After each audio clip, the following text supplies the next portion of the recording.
পরের দিন ব্যাঙ আবার এলো। সে আরও বেশি দুষ্টমি শুরু করলো।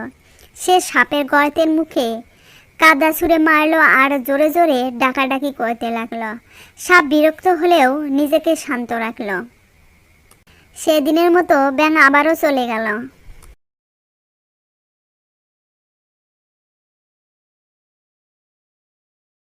তৃতীয় দিন ব্যাঙ সীমা ছাড়িয়ে গেল। সে সাপের লেজে লাফ দিয়ে বসে পড়ল। এবার সাপ খুব রেগে গেল।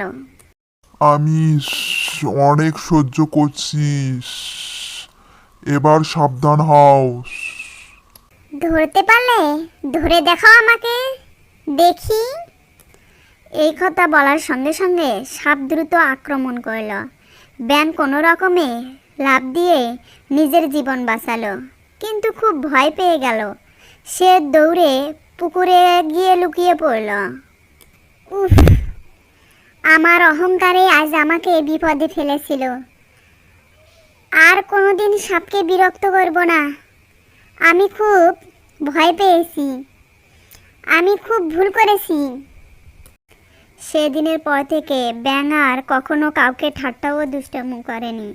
সে বুঝে গিয়েছিল যে শান্ত প্রাণীকে দুর্বল ভাবা ভুল, আর অহংকারেই বিপদের কারণ।